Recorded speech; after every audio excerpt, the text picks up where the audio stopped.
انت مش فاشل، بس عقلك بيخدعك علشان تفضل مرتاح. لا لا لا لا، علشان هو يفضل مرتاح. كل مرة بتمسك الكتاب فيها علشان تذاكر بتبقى جعان، زهقان، تعبان، عايز تخش الحمام. ليه؟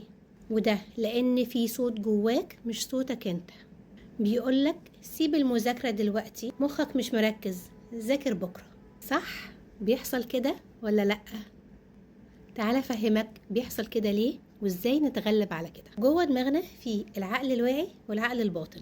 العقل الواعي ده واحنا صاحيين بس، لكن العقل الباطن دوت بيبقى متحكم من 95% من حياتنا واحنا نايمين وكمان واحنا صاحيين. والعقل الباطن ده ما بيحبش التعب خالص، دايما بيفضل يحاول ان هو يكون في الكومفورت زون بتاعته. العقل الواعي بيحتاج طاقة علشان يركز، لكن العقل الباطن مش بيحتاج اي طاقة خالص.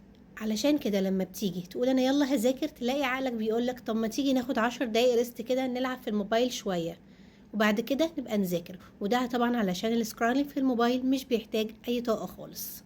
وده الفخ، ان العقل الباطن مش بيحب التعب خالص، بيحب منطقة الراحة وبيحب الحاجات المتكررة اللي بنعملها بسهولة. علشان كده المذاكرة طبعا منطقة خطر للعقل الباطن، لكن السكرولينج في الموبايل ده منطقة امان وراحة تماما.